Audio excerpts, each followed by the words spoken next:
Hey guys, and welcome back to another video. In this video, I'll be doing the SuperCoach trade targets for round 6, going through the rookies, those especially on the bubble, and then going through and talking about the trade targets for the primos that we'll use to upgrade to. This may be a week in which, especially for me, I'm just trying to think about ways in which I can best use probably my last trade boost.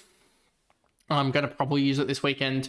I think the best actually option is to trade in a manner that I can get to just one, 2 down, 1 up. I think 2 rookies down and 1 up. Because I think in later weeks it's going to be easier to do, and this is all dependent on what I think about with Petrarca, and also with the likes of Nick DAICOS, probably because it's a decision between those two, I think, at the moment.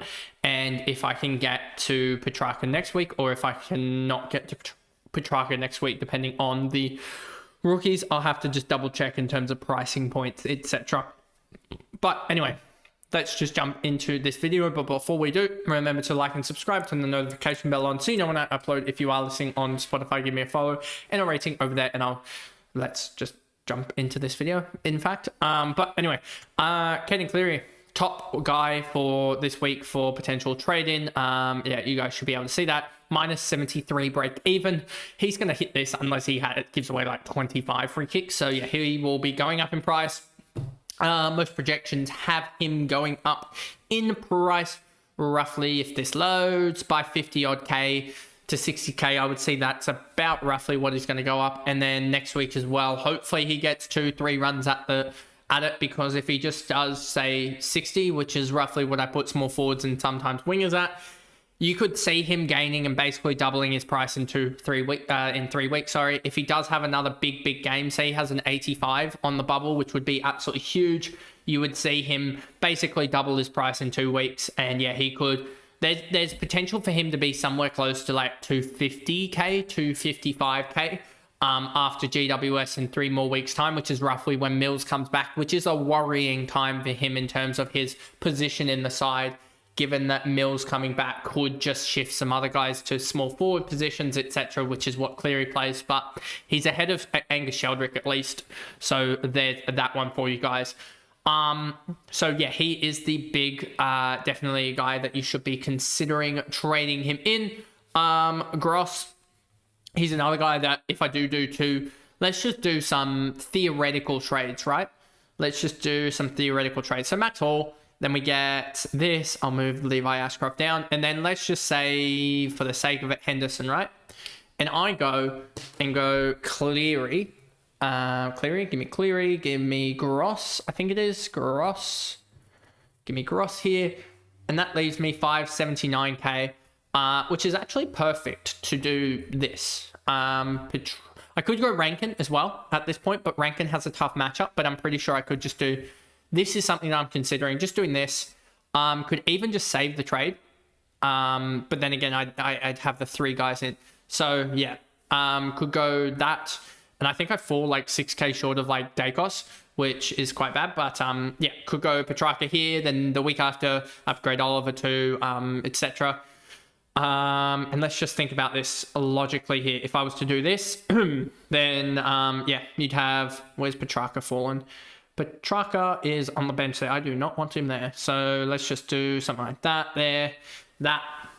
So you'd still have, and then I could even just do this. So you'd still have me having Daniel at F5, etc. But something like that is something that I could consider, as well as doing even just Clay Hall could be off as well. It doesn't actually work. It does work, sorry. If we do this to then Sheasel, I guess, could work there. Let's just see, does that work? Yes, it does.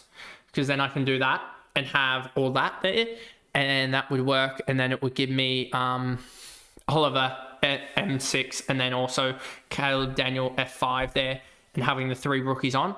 And then I get to choose, probably have Sardis there as well as Gross over Merrett, and something like that. And then even have Caden Cleary on the bench there.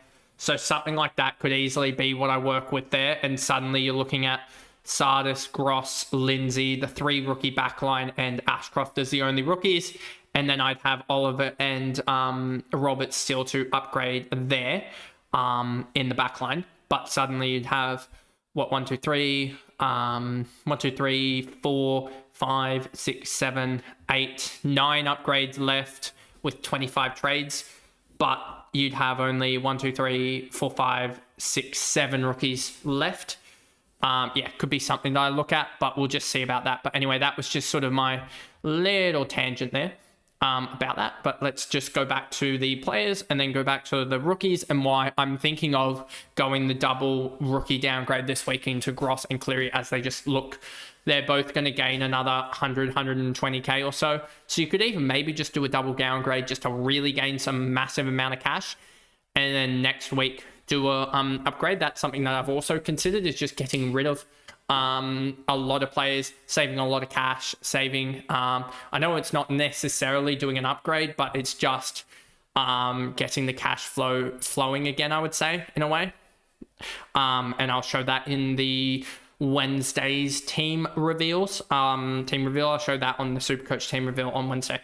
Zach Reed, yep, everyone pretty much has him. Brock, I don't like that he scored a 39, and I just think that that's more like his regular score. Erasmus isn't getting games, neither is Camporelli, but we keep holding him, I think. Yeah, we do. On the bench. Hopefully he comes back. Jai Menzie had a really good game, but just no thank you. Ben Patton's not going to get back into the side. Darcy Foote, neither is Aiden Johnson. He might be, I'm not exactly sure what's the matter with him. I know he got suspended, but I think is he injured or something? I don't remember, or he's just not playing. Will White on the bubble this week, but yeah, I just don't like that option. And next week also we have the likes of Matt Carroll most likely on the bubble, which could be really good to downgrade Pryor. So yeah, I'll show that again in the SuperCoach team reveal on Wednesday. The thought around that, the 2-week plan there in getting most likely 2 upgrades in the next 3 weeks, but getting them the most efficiently, I would say. There's that. And potentially even saving a trade. Like I would be using 5 trades either way, but I'm just trying to think about the best way to get the best players in, etc. Sardis, yeah. Early Lord, etc. Because there's a way in which I can actually do a set of trades. I'd still be upgrading.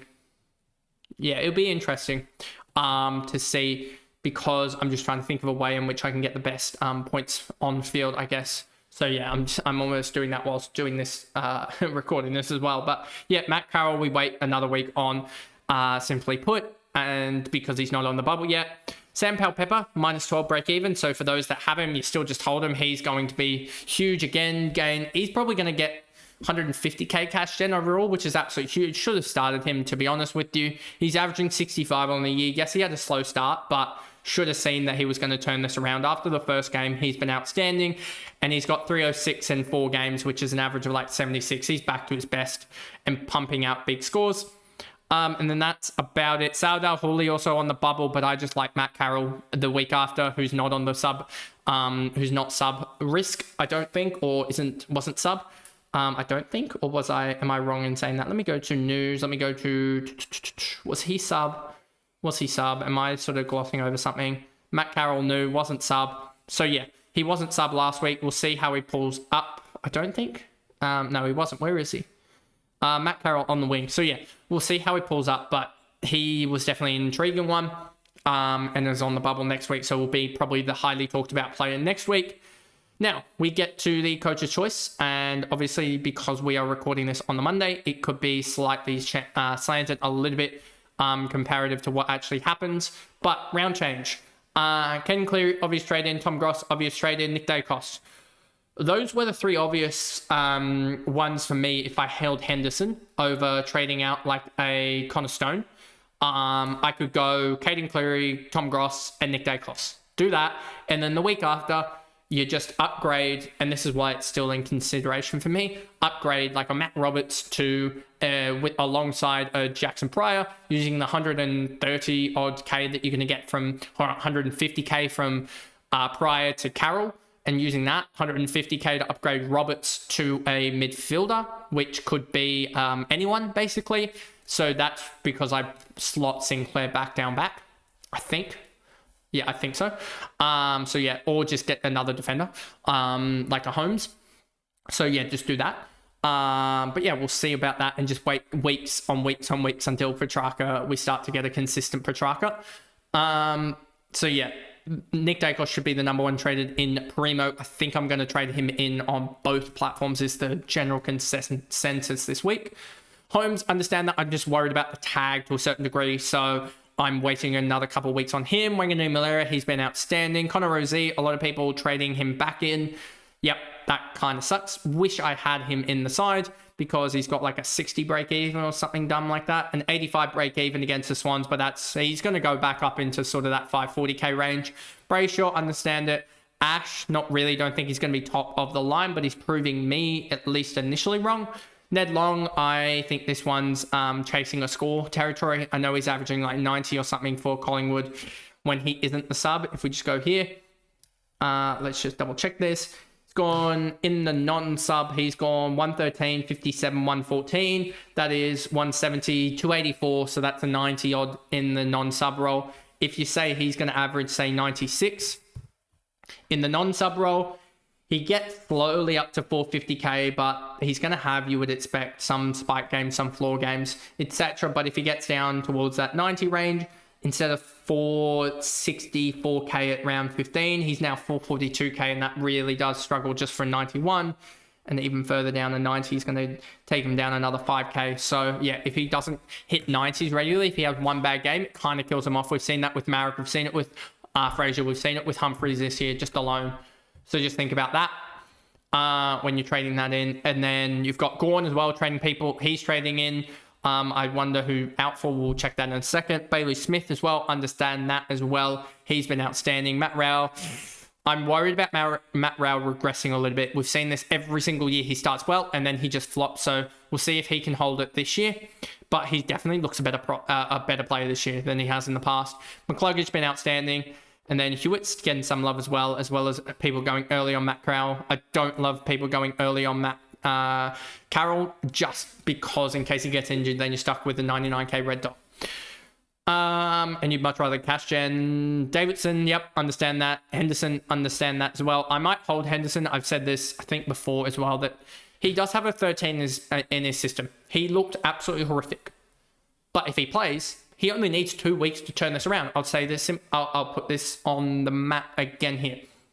Yes, he might dip back down to 150k.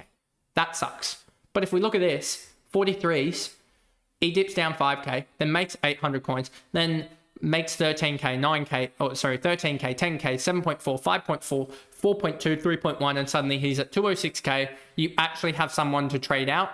But if he can make it better than 43, if he can somehow average 50, like he was doing prior to that 13 sub out. If he can make 50 or 52, let's actually just make this 50 just for the sake of it. He goes minus 2.1, then up 5.9, up 19.9, up 14.9, up 11.2, up 8.2, up 6.3, and suddenly near enough entering the buy section of the comp. He's at 231k, you have 120k that you can downgrade him to. So I'm hopeful he can turn it around. He's a VFL grand final best player on ground, I want to say, for Ruby. So I have a feeling he's going to turn it around. I hope he doesn't get dropped because Melbourne in total are just terrible. Play him on ball. Why not try something? Goodwin, if we just look at Melbourne CBAs, they're not going to, but it would be nice to just try him. Do something different. Because, yeah, he's definitely been a player in the past that's been able to rack it up from memory. And I can even just show you this. I'm pretty sure if I go VFL 2024, go to here and go, where is Henderson here?